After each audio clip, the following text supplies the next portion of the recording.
Given that my next guest is instantly recognizable if you work in the SEO space and search generally, I'm very lucky that he had time to sit down and shoot the breeze with me at all, because as Google developer advocate at Google, every SEO wants to try and get a few minutes of Gary's time, and he really does go out of his way to answer as many questions as he can, or sometimes just able to, for all of the conference attendees. First of all, I asked Gary about his role at Google, and I was very surprised to find that he'd actually been a journalist previously and that he was also a diving instructor. We kicked off day one yesterday with Gary Illyes, and I hope I pronounced your name correctly. It's fine. Somewhere close to it there, yeah. Mine gets a bit mangled sometimes by people anyway. But, anyway, Gary, great to have you here. Thank you for having me. Great keynote yesterday. Given that we're at this conference and most of the people here know who you are, saw you do the keynote yesterday, but there are many people tuning in who maybe have heard your name but don't quite know exactly what it is you do. Right. So, other than the fact that you are Chief of Sunshine and Happiness, I believe, at Google, what exactly is the role at Google? What do you actually do? I do many things at Google. Fortunately, in some positions you don't have to have like a well-defined function. Technically, I'm on a developer advocate job ladder, but I'm doing also software engineering things at Google. Like, for example, I worked on Googlebot. I worked on ranking. I worked on indexing. So yeah, you are not.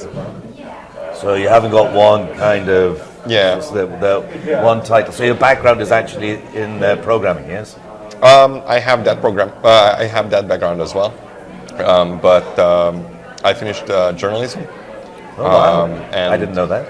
And I was working as a journalist for quite a few years. I should have done a better job reading your bio. I don't publicize it. I don't think it matters what people were doing in the past too much. It's kind of interesting. The other thing that I didn't realize yesterday, you mentioned that you're a diving instructor as well. So that was kind of like a hobby, and now it's a sort of side gig, or? Well, so more precisely, I'm an assistant instructor, but I'm not actually instructing. I did that because I was bored pretty much, but I don't like one-on-one teaching skills. I'm perfectly fine with staying in front of a classroom, for example, and then educating kids and students about whatever, but teaching people how to survive underwater, that's a little bit too much. You've too much responsibility. You've got to know how to do it yourself. Yeah, exactly. So let's just concentrate on the role that you have now. Okay. I've been in the industry for a very, very long time, so I seem to remember at one time the team that you're on now, and an earlier version of that team used to actually have a webmaster happiness rank or something like that. Where that was a long time ago. Yeah, that was a long time ago. When I first came into the industry, in fact, I've just been talking to quite a few of the SEO guys who've been around for a long time. The job that we had then, the job that we did, has changed fairly dramatically, and seemingly it's going to change a great deal more, given all of the conversation about AI. I don't want to get too deeply into that, but the role of the SEO, basically at the very beginning, was to assist a very kind of primitive crawler pick up some content and help you guys to try and make some sense of it. Right. So I think fundamentally that probably still exists. It's still good for the community to do that. I mean, I don't think that will go away anytime soon, right? Because most of the content on the internet is in textual format or in another format like images or videos that search engines can ingest and then make sense of it. And if we are going down on the AI path, then that's not going to change that particular part of the search engine. It might change how results are served.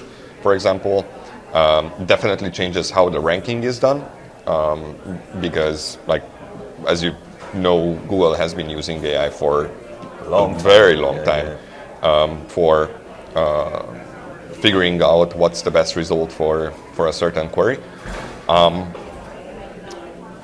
But presentation-wise, things might change.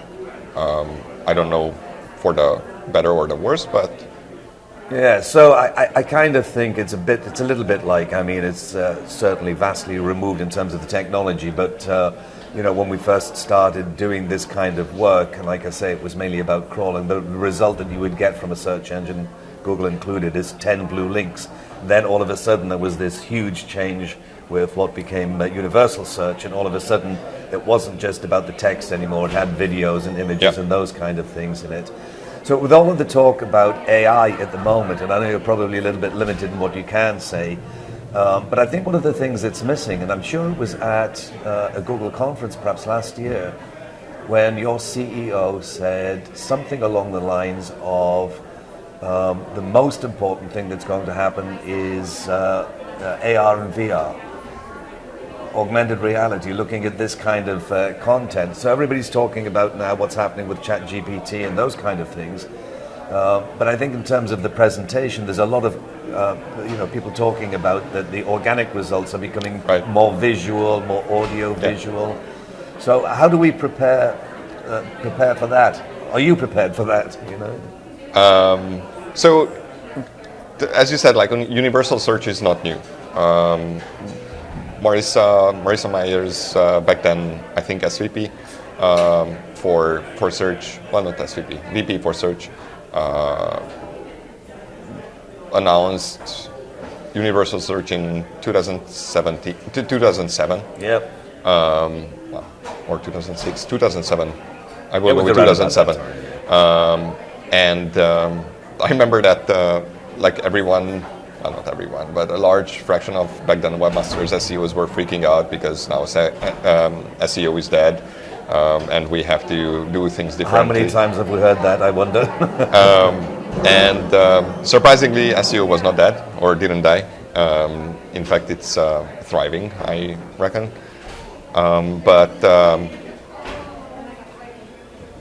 People did have to change in certain ways how they present the information, for example, how they add information to the pages, and what kind of information they add to the pages. Like, for example, if you take images, suddenly it became way more important to add alt attributes and actually fill them out.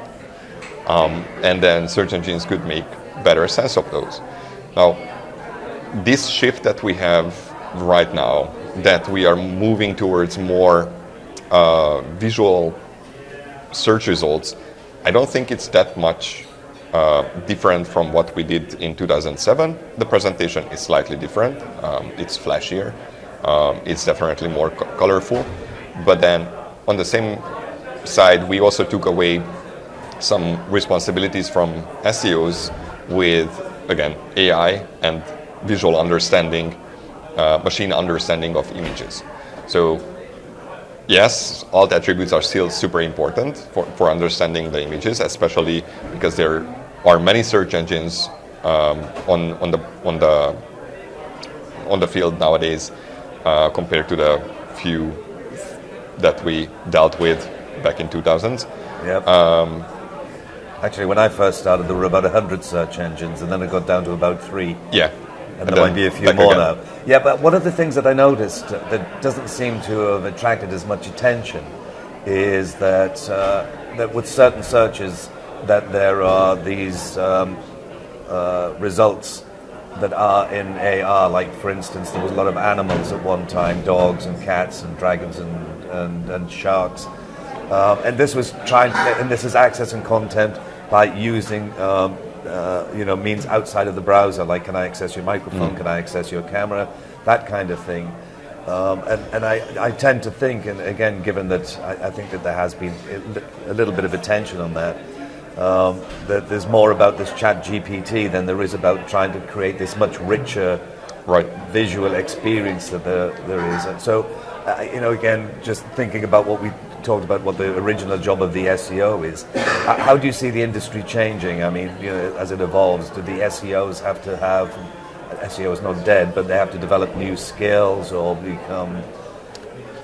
I'm not sure about skills. I definitely think that better understanding of machine learning, for example, can be beneficial for certain SEO roles. It's not for everyone. For tool providers, SEO tool providers, it's probably critical to know about machine learning and AI in general, because they can power up their tools significantly with even simpler models, machine learning models, that would take an enormous amount of time without these technologies. From SEO perspective specifically,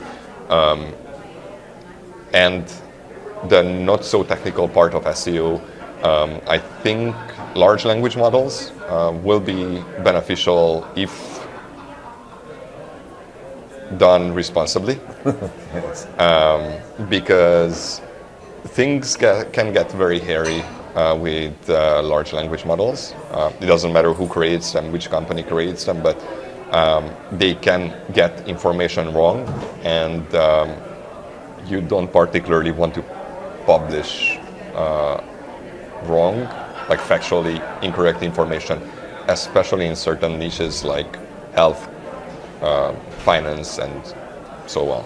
So on that subject, obviously there's a great deal of conversation about using LLMs, large language models like ChatGPT, which gets the most attention at the moment for developing content for Google, for search generally. Right. What is the rule of thumb with Google when it comes to using something like ChatGPT to generate content? Right. I mean, we don't actually care what you are using or what people are using to generate the content. It's like using AI is not that dissimilar from actually like sitting down and doing the research yourself. But like we advise for checking for quality, because that's actually what we care about.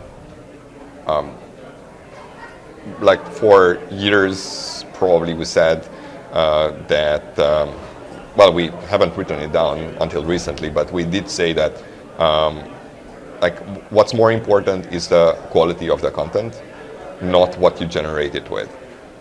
And as I said yesterday in either the keynote or in the Q&A, like these automatically generated content existed for a very long time. For example, sports sites have been using some form of machine generation to create a large chunk of their articles that summarize sports events. Yep. Financial sites were using these machine generation tools to create stock comparisons, for example. So it's absolutely not new. But there were people behind those articles in the sense that they were reviewed for accuracy and for quality in general. QA, yeah. I mean, if you think about it, when you mentioned before, with a journalist background, even a journalist writing a story has an editor and somebody who copy edits and has a look at it. So it's basically the same kind of thing, I guess. Yeah.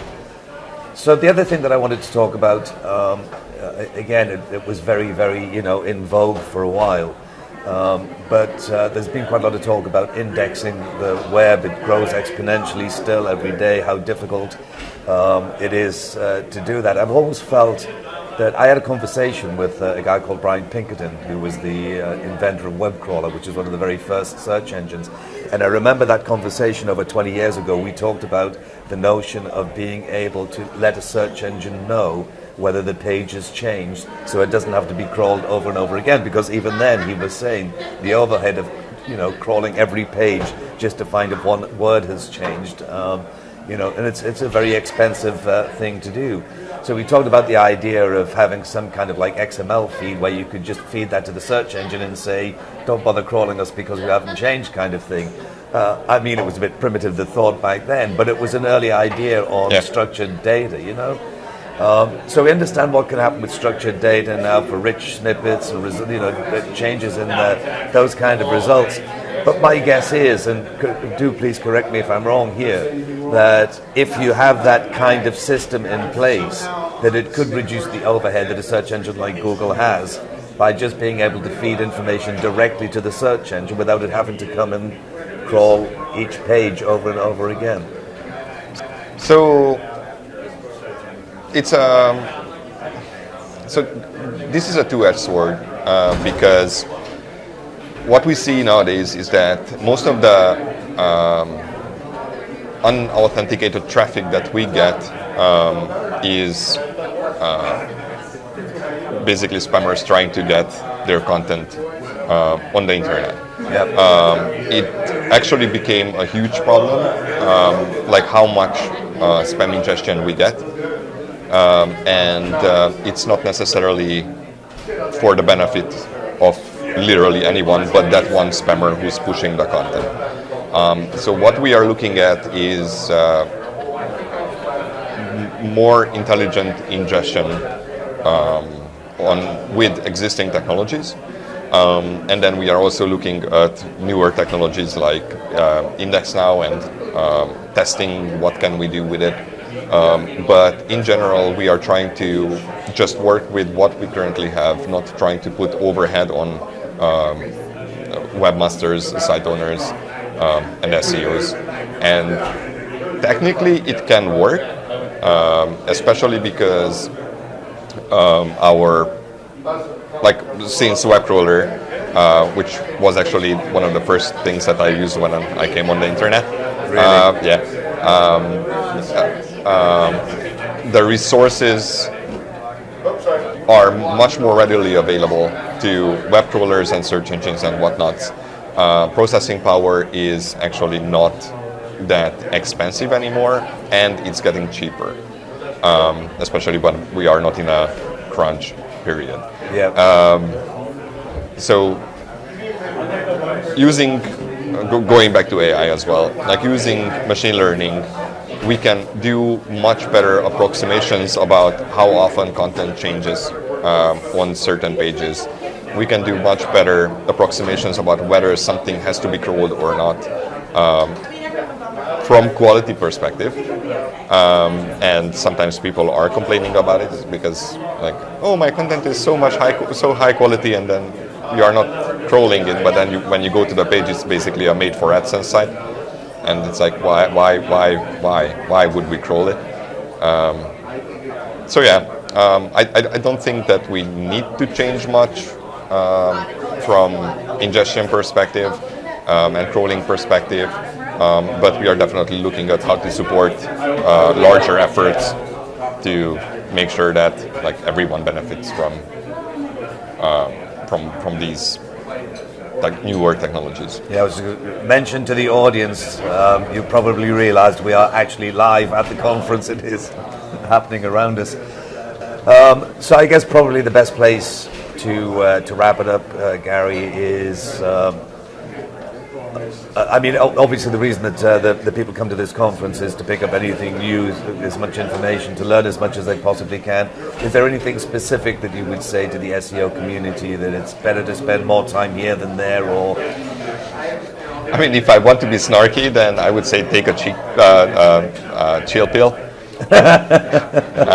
Because everybody is freaking out, yeah. Because like we said, this like SEO is dead every 7 or whatever cycle it is, every few years, and it's not that productive to like kill SEO every few years. It's not happening. Like you and I went through many of these cycles. Absolutely, with, like Florida updates killed SEO, then Universal Search killed SEO, then Panda killed SEO. Like it's still there. Like we still have these conferences, so it's not as bad as people think it is. Focus on the new technologies, and invest in them, but don't put everything on one table. You have probably lots of bets to choose from.